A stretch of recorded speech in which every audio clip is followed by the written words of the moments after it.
Captioning, behind the scenes. This video has been created to show viewers how captions are made behind the scenes. Captioning makes television meaningful. At least 1 in 6 Australians is hard of hearing.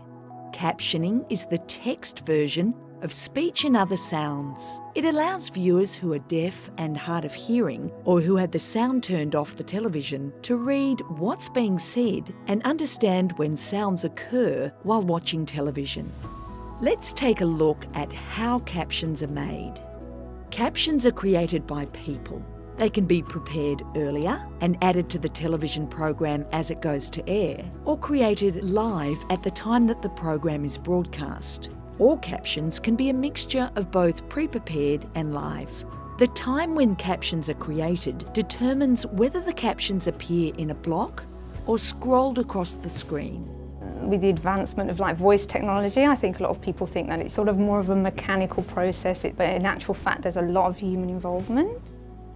There is a lot more to captioning than people realise. When you tell people you're a captioner, they'll often ask if you're a really fast typist, which we all are because that's something we do, but especially with live captioning, there's often 10 or more things that we do at once. You are listening and talking and reading all at the same time. We have to change the colour every time there's a new speaker to indicate someone else is speaking. We also have to manually insert sound effects, the cheering of a crowd, for instance.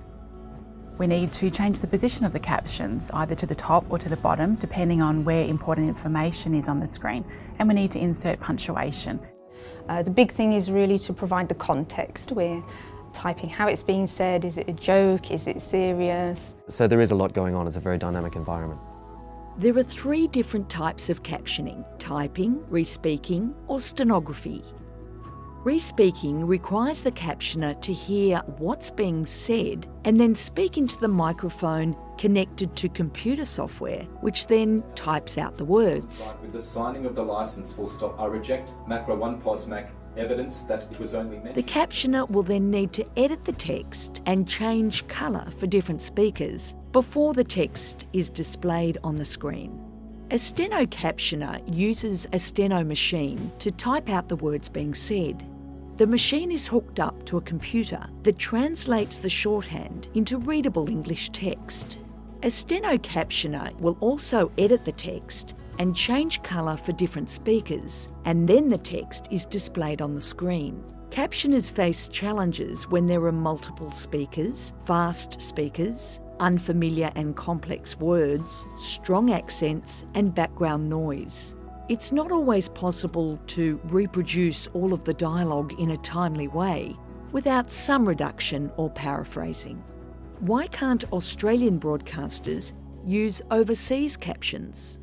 Sometimes we can use the overseas caption files, but sometimes they're missing some content, they might be in the wrong format. Often there are rights issues, intellectual property rights issues, so the files can't be transferred between users. The costs and the time that play into acquiring those files just make it cheaper and easier to do it again. Why are live captions used on pre-recorded programs? Sometimes we have to use live captions on pre-recorded shows just because they're delivered so close to the broadcast time, and there just simply isn't time to carry out the processes needed to produce the captions and deliver them to the network in time for them to use them. The actual process of captioning, it can take up to 8 hours for an hour of program content. Can captioners fix errors if they see them? Captioners can fix errors if they see them, but it does take time and can cause some delay, so the captioner needs to make sure they only fix the important errors.